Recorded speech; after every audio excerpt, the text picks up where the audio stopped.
All right, and welcome to the Vaultcast, Episode 1, A New Beginning. My name's Ken Rucci, and I am known as Doc. I work for Microsoft. I've been at Microsoft for 12 years, and I am a specialist in security and compliance and talk to customers in state and local government. So just a little history. My nickname Doc comes from the fact that a couple of years ago, one of my passions is cybersecurity, obviously, and I got my doctorate in cybersecurity. And I am joined by my co-host Dennis. Dennis, Hey, say hello. I'm Dennis. Yeah, I'm Dennis Guzy. I'm the Director of Security Intelligent Cloud Strategy for our state and local government business. And like Ken, I've been with Microsoft actually a little bit longer than Ken. I've been here 13 years. So I'm excited to jump in today. Excellent. Well, why don't we go ahead and get started, and let's talk about what we have on the agenda. So we're going to be doing a monthly series of the Vaultcast, and one of the things that we wanted to do is to set up a consistent agenda that we can use to go over each month. And the first thing that we're going to talk about is what we're going to call top of mind, and that is where we are going to talk about something that our customers have mentioned. It's something that's been at the forefront, something that we've talked about. And it's going to allow us to give you our customer perspective on things that we see, because we talk to customers every day in state and local government. And then we'll top it off with the security meme of the month. I had a little humor to something that has become maybe not so humorous lately with things like COVID and everything else. But, on LinkedIn and Facebook and Twitter, we see memes all the time. So we decided that it would be good to pick one of the most popular ones and what's the meaning behind that, and how can we address some of those issues. And then we'll be able to provide you with some news updates, some of the things that we've seen in cybersecurity, maybe that have had an impact, and be able to talk about some of the issues or some of the things that we really should be looking at to make ourselves secure. Then we will be doing our ones and zeros, where we'll highlight something good in cybersecurity or maybe a zero. And we'll round out our show with each month with our cyber moment of Zen, where we will reflect back on things that have happened in cybersecurity and give you something to talk about. So Yeah, Ken, I think the interesting thing is, like, we've got a number of these topics, but we're also bringing a lot of experience as absolutely. it relates to a lot of these topics. So for example, I spent almost 10 years in government before coming to Microsoft. So, I have only ever focused on state and local government customers at Microsoft. I know that it's the same for you in terms of the area of focus. So when we talk about these different topics, I think what's really going to be interesting is we're going to bring all that experience to bear, those conversations we're having on a day-to-day basis to bear. And, from a street cred perspective, we spent a lot of time in state local government. So we're going to really be able to help provide that aspect and that flavor. Yeah, and having said that, Dennis, I think one of the things we're looking for is, as you watch the podcast, and if you enjoy it, please reach out to us and send us any ideas or things that you want us to talk about on the show, because what we're really doing is taking our conversations and things that Dennis, you mentioned we talk to customers, and providing another way to share them. And there's a lot of topics and things that are happening in cybersecurity. So the idea behind this is to share this and maybe in a little bit different way than just kind of talking to you with PowerPoints and saying XYZ feature, but having some discussion around it. For sure. Okay. Well, let's go to top of mind. And this is our first topic. And, we really can't start talking about cybersecurity and what our customers are doing without bringing up Gartner. Gartner is one of the things that our customers look to. They have their Magic Quadrant and provide a lot of guidance for our customers. So I think it's fitting for the top of mind for our first show to talk about the fact that Gartner has released their 9 strategic topics for 2021. And one of the things that we'll look at is what's new, what's changed. And I think this is an interesting list, Dennis, because there's a lot of things on here that really reflect the state of where we are. And I think the first one that I wanted to call out was number 5, and that's anywhere operations. And I don't think we could talk about anywhere operations without having to mention what the impact of COVID has had on our customers. Anything that they've had on their roadmap, maybe in 2 years, 3 years, they might have had to accelerate it in the last 7 months. So collaboration and being able to provide the ability for customers and for customers to provide their workers the ability to work securely from anywhere is really important. It's something that they've had to address. Ken, necessity is a great motivator sometimes, unfortunately. Absolutely. Yeah. And I think the other thing that we wanted to call out was number 6, which is that cybersecurity mesh.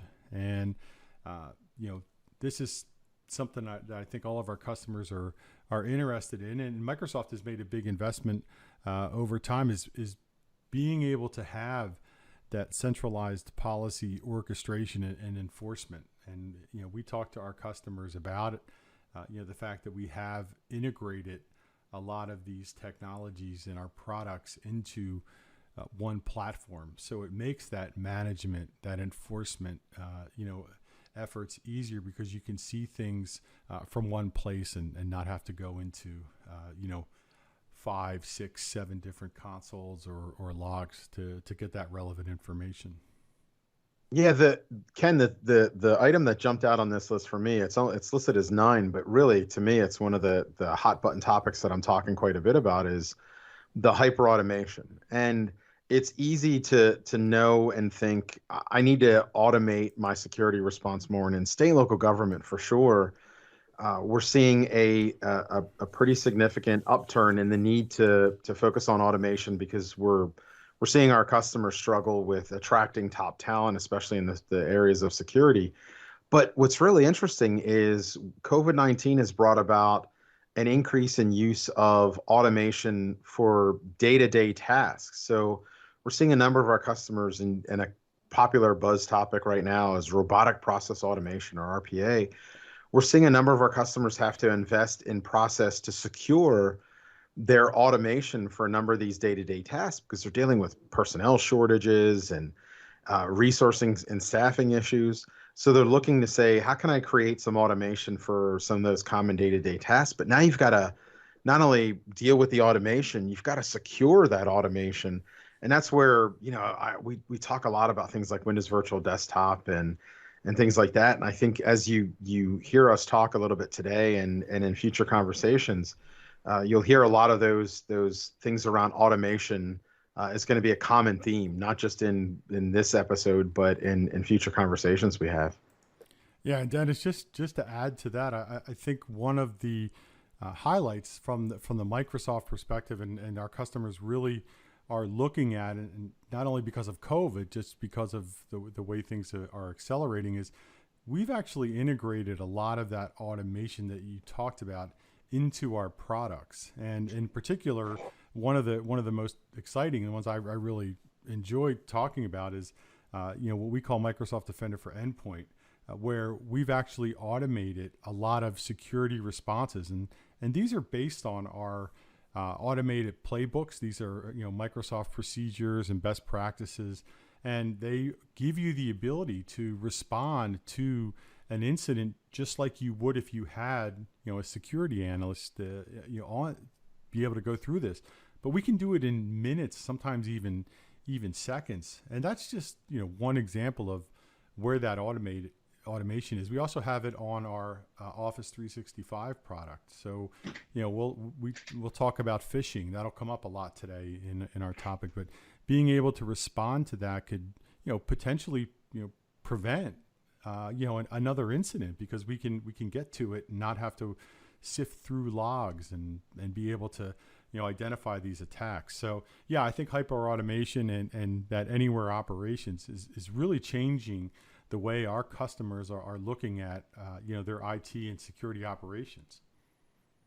It's funny that you mentioned phishing, Ken, because when we think of that, our cybersecurity meme of the month, our cyber meme of the month, it of course we're going to jump into our favorite topic of phishing. And Okay. the reason I actually love talking about this topic, I think the only thing that drives me crazier is the phone calls I get about the car warranty being expired and somebody trying to reach the vehicle owner. But I guess that's on the phone, not in the Has the computer. Iranian prince given up? Or you're just not returning his calls? Is that what's Yeah, yeah, I am not returning his calls to help him out. okay? But when we think about the meme of the month, and we think about the image of the for the love of God, stop clicking on phishing emails. It makes me think of my daughter, who actually at least once a week, she's a sophomore at Penn State. We are. Uh, she's a sophomore at Penn State. At least once a week, I get a text or an email from her that says, "Is this legit?" And it usually is in some phraseology or slang or something that I have to decipher. But every time I look at it, it's some type of message trying to compromise her credentials on her school account, on her Spotify account, on something that she's got.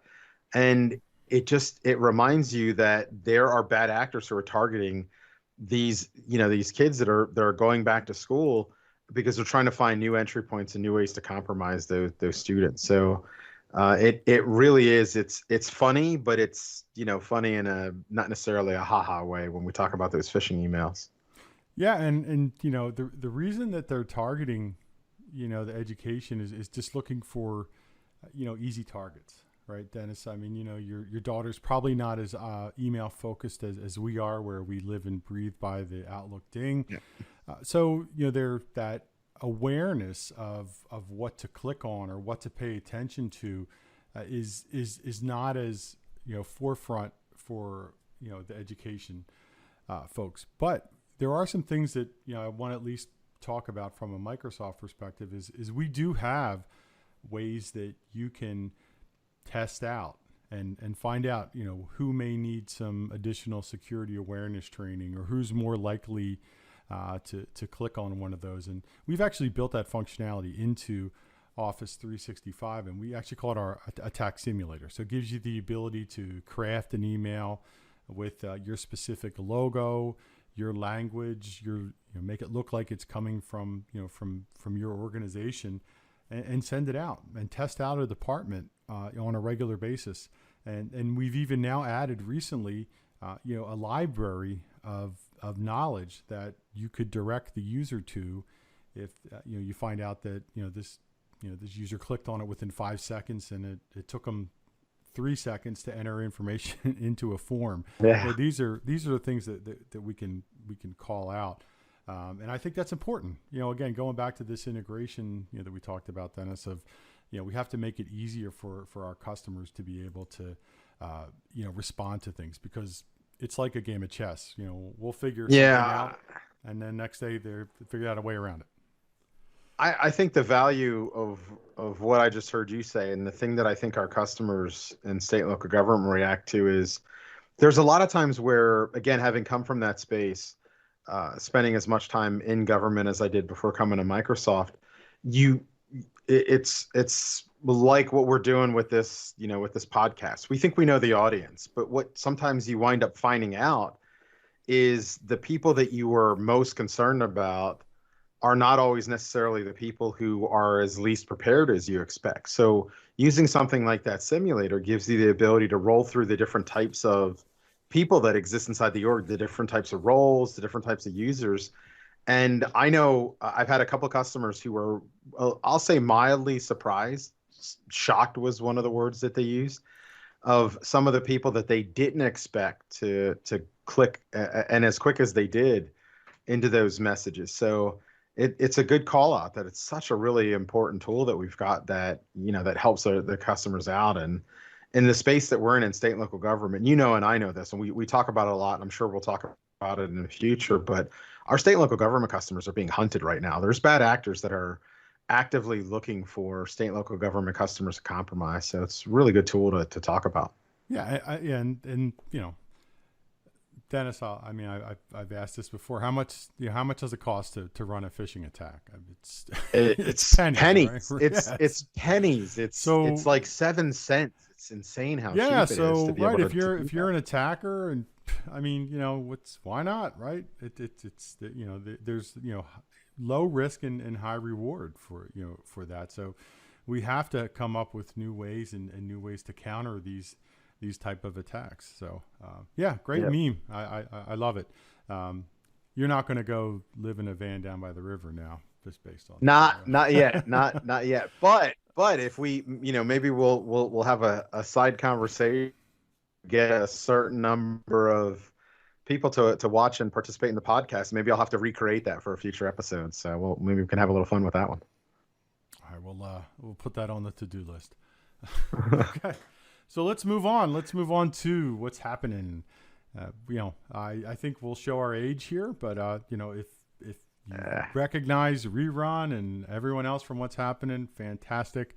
But we think this is very apropos, where we'll get into some of the news stories that are happening and some of the things that we've seen our customers.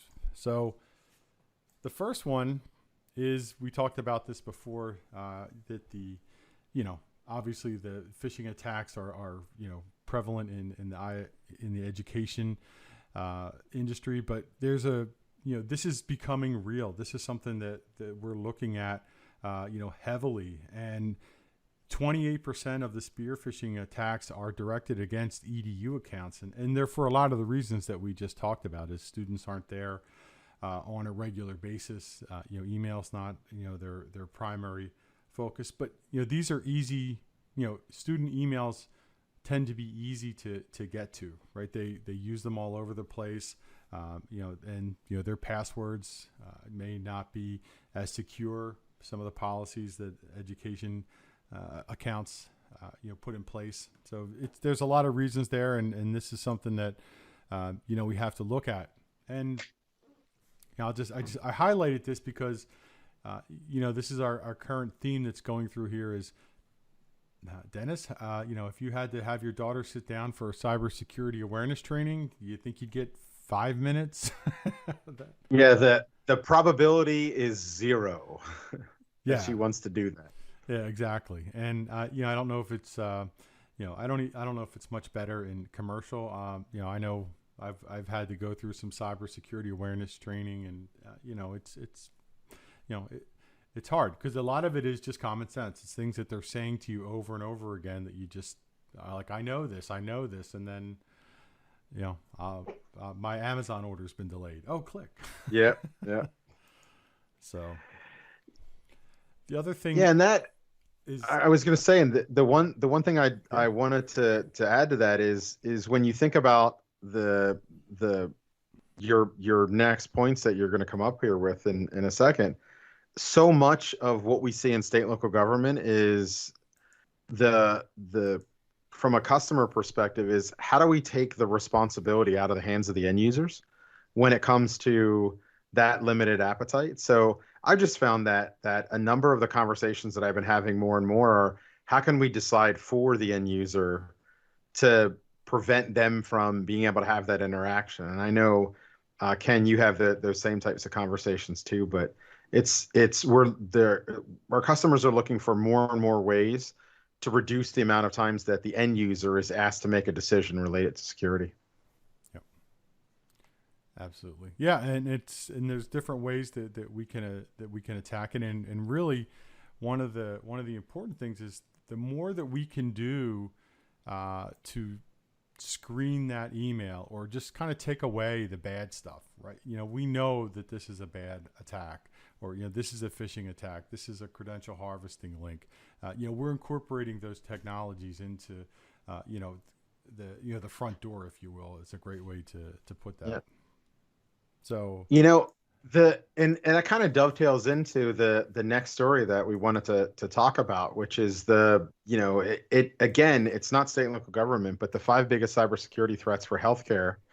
Really, our healthcare customers and our state and local government customers are siblings in the types of attacks that happen. And when you look at the top 5 attacks that are happening, malicious network traffic, oh my gosh, 72%. But when you start looking through the list and phishing, I sense a theme, and you get into, and the one that we've got highlighted here, and the one that I want to call out is that vulnerable operating system. And when you look at that quote, and that's highlighted in red, of 83% of healthcare systems are running outdated software. I really think you can almost substitute in the word healthcare with state and local government, with the word state and local government, Yeah, absolutely. because so many of the conversations we have with customers are running this outdated technology. And when I'm talking to customers all the time around things like Windows Virtual Desktop, for example, I highlight that it simplifies the operating systems that they need to be able to maintain. And if they're running outdated operating systems, or what are perceived to be outdated operating systems, it's something where they can have an easier process to do those updates and not have as a significant burden on the end users. But even app virtualization is being done to minimize that. So instead of running an old version of Windows, a user can run a modern secure desktop, for example, and just click on an icon that behind the scenes is virtualized using maybe an older operating system that has a tight layer of security around it. So really important stuff there. Yeah, and if you think about it, right, Dennis, I mean, keeping an operating system up to date seems really easy, right? I mean, like as soon as a patch comes out, but when we talk to our customers, it's not as easy as keeping your home, machine connected to, to Windows and getting the, the downloads, because there's a lot of apps that depend on a specific a specific version, or there's an application incompatibility with a browser version. So this is really hard for a lot of customers to do. We have ways that can make it easier. But what you just talked about, the virtualization, where like kind of just, let's just push all that responsibility to someone else and allow our users to be, productive and make our management front end a lot easier. But yeah, this is, this is, sure. A lot of these things are, what we would call common sense, because if you just, look at a list, and see these on here, it's like, well, okay, I get it. But there's a lot of things behind it, especially look at the conversation that we just had around phishing, right? 56% of, attacks in healthcare. So again, this isn't, I would say this is pretty generalized for everybody, not just, for healthcare. I agree. Yeah. So let's move on. I want to, cover this next one that we were talking about. And this is, the point of this news story. Well, it's a news story, so it's something that happened. But this is the Think 20 conference, and this is a international conference that was happening in Saudi Arabia, and this talks to the fact that the phosphorus group targeted more than 100 high-profile attendees using their email, and they were trying to basically get into and do something bad, some malicious attack or some ransomware. But the highlight here is that no one's immune to this. That these attackers and these nation state players are looking at everything, and we just saw what happened in the election. That we couldn't turn on a news story without someone talking about vulnerabilities, or potentially vulnerabilities that would have happened in the election. But what I got out of this, and what I wanted to share with with everyone, is the article talks about, again, basic things that you can do to lock down your accounts, and it's for right, cybersecurity 101 in some cases. Turn on multi-factor authentication, look for mail forwarding rules. But again, these are all things that you need to turn on, and things that you need to create a policy for. So one of the things that I wanted to mention is we've actually created baselines for these type of settings and these configurations that you can apply, and essentially automates that. And again, the more that you can do to lock things down from getting in, the more secure your environment gets on the back end. So Yep. Yeah, and interestingly enough, when you talk about that, Ken, that kind of leads into our next segment of the ones and zeros and our best and the worst. And if I get the privilege of talking about our zero for the month, but for me this month we chose an article around how cybersecurity is failing due to ineffective technology. And what that really means, and it's a great article. If you really take a look at the data inside the article, you start to look at a number of inefficiencies that start to connect the dots when it comes to how disjointed so many areas and aspects of security have become. So many of our customers lack a strategy but not products. So they'll have four products that do the same thing, for example, but not a strategy around delivering those products.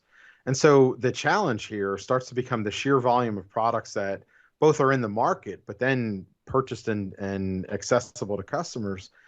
And it leads to this scattered approach in delivering all these security solutions. So a number of attacks are happening in between the gaps that exist inside of that technology. So while people are debating the deployment of these different, technologies that exist, the bad actors are taking advantage of that. And it's that lack of connected tissue that exists between these different products that make it a challenge. And I think you're seeing that too, Ken, then in the Yeah. customers that you're talking to. Yeah, it is, and the platform approach is something that really is resonating with a lot of customers, because to your point, there's just too many places to go, and I've been at Microsoft, as I mentioned before, about 12 years, and over the last couple of years, we've really made some remarkable changes to the way that we approach it. And the example I use with customers is that Microsoft has built a car. And if you think about a car, when you go to the lot and you buy a Ford, you're buying a Ford that's all put together. The wheels, the steering wheel, the buttons work, the radio comes through the speakers. You don't go out and buy different parts and then try and put it together yourself. You want that pre-built, that integration, driven off the lot. And I think it's a great analogy to the way that the customers are looking to manage their cybersecurity, and this is what Microsoft has. And Dennis and I, I'm sure we spend more than our fair share of time just explaining this to customers because it is so new. It's something that they're not used to coming from Microsoft. Yeah, for sure. And the one point that the last point that I want to make about this topic is just it's a matter of getting better clarity on how these technologies either can work together or creating a strategy that reduces the overall points of failure. That's to me is going to be a common theme as we do these sessions like this, or if you ever hear me present to a customer, I talk about points of failure all the time. Yep. So the one, our good news, and I think this is a really great article because it talks about the fact that from a cybersecurity standpoint, that multiple countries, the United States, Australia, Canada, New Zealand, have come together and put out a best practice for incident response. And this gives us some guidelines and gives customers the ability to be able to see how should I manage this, and that's what we've highlighted here. And a lot of it is common sense. It's being able to just have a checklist and have a process that you can go through that provides an additional layer of security. So this is definitely a one for me. And also say that in kind of adding on to this best practice, Microsoft has something similar to this that we've built into our platform that we call Secure Score, and we have it in a couple of different products. But it's essentially best practices and a way to get started. Right, a lot of times when you approach cybersecurity or move into a new platform, there's so many things and so many bells and whistles and dials and things to configure. We've basically gamified that approach in a good way, and we can say, here are some things you need to do. This will add to your score, and it gives you a way to track how's my security posture over time. Yeah, and Ken, a lot of our customers don't even realize that same capability that they may have experienced in Microsoft 365 is available in Azure as well. So one of the fun things that I get to do with customers is actually do secure score reviews, where we review it again, taking those best practices and things, again, that you'll see in this article, Yep. and try to apply it in their environment. It's a fun conversation for me, not because we're necessarily highlighting gaps in security, but we're driving and increasing that overall awareness, which is one of the better things we get to do when our customers are safer and secure. And I think Fantastic. it's a good time to, as we wind down our session and our podcast today, to have that cybersecurity, that moment of zen, the cyber moment of zen. I've lit a couple of candles. Can you? Perfect. I'm the same way. It's getting dark outside as we're recording this, so I want to take you to the year 1971. And a lot of really awesome, famous people were born that year, from Elon Musk to the actor Mark Wahlberg, who is best known, I'm sure, for everybody as playing Vince Papale in the movie Invincible about the Philadelphia Eagles, to hip hop artist Snoop Dogg, to even Obi-Wan Kenobi, Ewan McGregor, number of famous people. But it was also the year that the first computer worm, I think, was born. Ken, right? Absolutely. It's for folks that have been in IT for a while, we start to think about back in 1971, and what did IT look like in 1971? But surprisingly, that was the year of the first computer worm, the first virus, believe it or not. And of course, the technology looked totally different in 1971 than it looks now. That virus was not ransomware. It was not, transmitted over the internet. It was actually a message that was sent over a Model 33 teletype. And we have a picture on the screen if anybody still has a Model 23 teletype around that they want to test it out on. But it was distributed over ARPANET.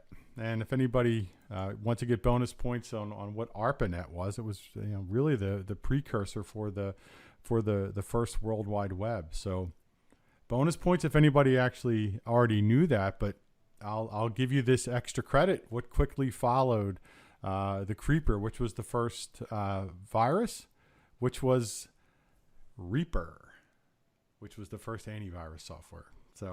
So Ken, I mean, just like Snoop Dogg, you threw some rhyming in there with Creeper and Reaper. I love it. Yeah. Look at me. I'm a poet and didn't even know it. Yeah. So I think we've hit the end of our show today, and I'm kind of excited. I think we're going to have a lot of fun doing this podcast together, and I think more importantly, we're gonna really get to talk about topics that are relevant for our customers, point them to some information and articles that are not just written by Microsoft and are not just only about Microsoft. So absolutely, I'm excited. I had a really good time doing this. Yeah, and again, hopefully, I can't wait for the next one. If you wanted to, look, Dennis and I up on LinkedIn, send us some feedback. We're happy to take suggestions and things that are top of mind for you, and we'll incorporate them into our agenda. So, thank you very much. Thank you. Be well, be safe, everyone.